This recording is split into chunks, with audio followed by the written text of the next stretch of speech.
Guys, so today we're going to walk you through setting up your shipping. So this is different than when we originally set up the platform. So if you have set it up before, it might be a good place to go back in and make sure that everything is set up now. So what you're going to do is once you're actually signed in, you're going to see your little welcome here, and you're actually going to go in here and click on vendor dashboard. Once you get into the vendor dashboard, you'll see all of your fun little tools here. You're going to jump into settings and actually go right to this shipping button. Once you're in the shipping button, you'll see all of these zone names, and everyone will actually say no method found. You can see I have local pickup turned off, but if it's your first time coming in, everything will say no method found. Essentially what this means is you're not shipping anywhere, like your shipping's not on. So what we've done is we've set it up based on different provinces. If you do ship to every province, you're going to want to add that shipping method for each one. Local pickup is also an option that you can have turned on or off. So just for an example here, you can go into Ontario delivery. You can click add shipping method. It'll say no method found. And then you click in here and you can click up flat rate, local shipping, or local pickup, or free shipping. So if you do ship free to Ontario, that's when you'd pick this option.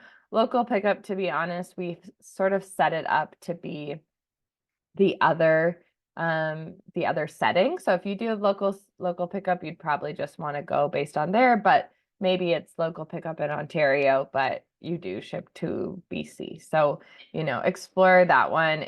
If you are having any trouble, feel free to reach out. But for most of the time, you're going to be clicking flat rate. We do not currently have it enabled where you can have it based on which address you're sending to. So, you do have to pick a flat rate. So what we advise is go on to Canada Post and kind of take a look at what the flat rate would be in different areas in the province and pick one that's going to make sense for you. Then you're going to click add your shipping rate. So now you can see it lets you charge for that rate. Then you click edit and you actually can pick your cost. So you can see here there is a little bit of a description if you want it to be like a percentage of the cost of the item, things like that. If it's your first time setting up a shop, we advise you to just pick a set rate, $5, $10, $15, and go from there. If you want to get into the more complicated stuff, it does explain how to do it. But again, don't hesitate to reach out if you have an issue. You click save settings and you can see it is now going to be turned on. If at any point in time, you want to no longer ship to Ontario, you can just turn that off. So once the shipping method's been added, it's either on or off. You can see here limit zip codes and postal codes. So this is just one, if you do want to only ship to Southern Ontario or something like that, you can set it up here. So you would put in the different postal codes that you are okay with shipping to. It does not look like it gives you the prompts, so you're just going to add them one by one. You can separate them by a comma as well. So play around with that, but that's essentially all you need to know. So same thing, Ontario, Manitoba, BC, PEI. This is everywhere. So if you do have a flat rate that you ship to for everywhere, or it is free shipping for everywhere, this will cover, literally everybody. So essentially, just so you know what will happen on the customer side, if the customer is signing in and they're putting an address that falls in Manitoba, Ontario, etc., just that shipping method will show up for them. So, if you don't have any options for Manitoba, someone puts a Manitoba address in, it'll say, sorry, there's no shipping available. So do make sure that if you want to be shipping all across Canada, that you do have them all turned on. And then, yeah, same thing with local pickup. If you are going to allow that, this will actually show to everyone. So if someone's saying, oh, I want to ship to Montana or local pickup, they can click local pickup, but obviously they have to go and find a way to get to your address. So don't worry about that one. That one, if you do allow people to pick up for your house, it's a good practice to have it turned on. Another small thing is right in this top corner, it says click here to add shipping policies. So this is a big one. When you set up your shipping, oftentimes people are going to ask how long it's going to take to get there.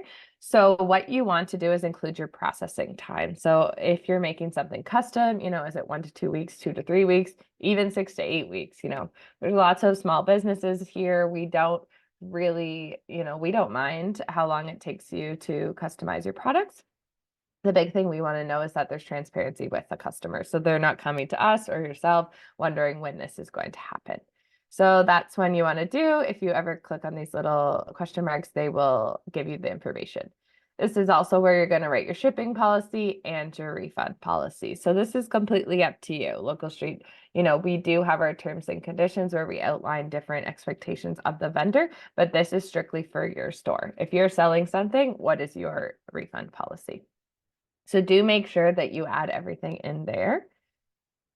The other thing to note is when you actually go, so that's going to be essentially your store settings. So you can set all of this up. We can actually add some more zone names. So if you are finding, maybe you ship to the Yukon, we can actually set up a delivery zone for that. So don't hesitate to let us know if there's something that you want to be added here, but we've pretty much based this on where our current regions are. The other thing to note is maybe you have one item that doesn't really work within this range. Maybe it's a lot heavier or something like that. So when you're actually in your products, you can set it so that actually, I'm going to have to make a new product because this is a affiliate product. So this would, you only need to set your shipping settings for anything you're selling through the site. So if you're having it linked out to your site, then it's going to automatically go into your own site's shipping policies. So just a quick note for anyone that does have digital products, you want to be clicking downloadable or virtual. So essentially what will happen here, if you click downloadable, it's actually going to let you download your file down here. So once they pay, it'll automatically give them the file. If it's virtual, it'll be a similar concept, but you'll get to set up the link. So is it a Zoom meeting or something that needs a link? You can actually set up some different things down. So let's assume it's not. So you have a new simple product. You're going to give it, a name. You're going to upload your photos, all of that stuff. There is a full training on uploading photos or uploading products. But here's shipping and tax. So essentially what you can do here is you can set up product specific scenarios. So you can set up, Ontario flat rate, free shipping, local pickup. If I were to have turned on Manitoba shipping and all of those other ones, they would also be available here. So you're not getting to go beyond the shipping zones altogether. However, you're getting to change that specific product's thing. So, maybe that specific product, you're doing a promo and it's free shipping for just that item, that product. Or maybe that product's only local pickup, or something to that degree. So you just want to set that up per product to make sure that it's kind of in there. Essentially, if you don't do anything, you can say, this product, unclick this box, and then the product doesn't require shipping. So this means that there will not be any shipping options to the customer when they're actually checking out.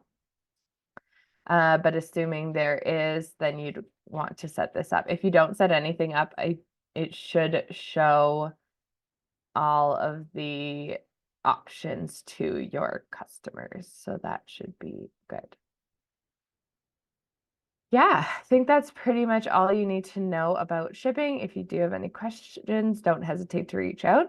I guess the only other thing to mention is if you do have a ShipStation account, we have set it up where you can link it. Essentially what ShipStation does is it will connect to several different shipping companies and it actually will create your labels and everything like that. So If you do have an account, I think it's about $10 a month. So if you are seeing consistent orders, it's an idea to do that. You can actually have it directly link here. So if you like hook up your authentication key, it'll make it so all of your orders show up in your ShipStation accounts and you have all of your shipping labels and all of that stuff. So that's just a nice thing. If you are doing that, you can see it allows you to retrieve and manage orders, then print labels and packing slips with ease. So especially for some of the busier businesses out there, or if this is your only shop, it's a really great thing to look into. We can set up a few other integrations. So again, don't hesitate to reach up if you do have a shipping service already that you want to set up the integration for. We can certainly look into it for you. All right, I think that's everything. So yeah, don't hesitate to reach out and good luck setting up your stuff.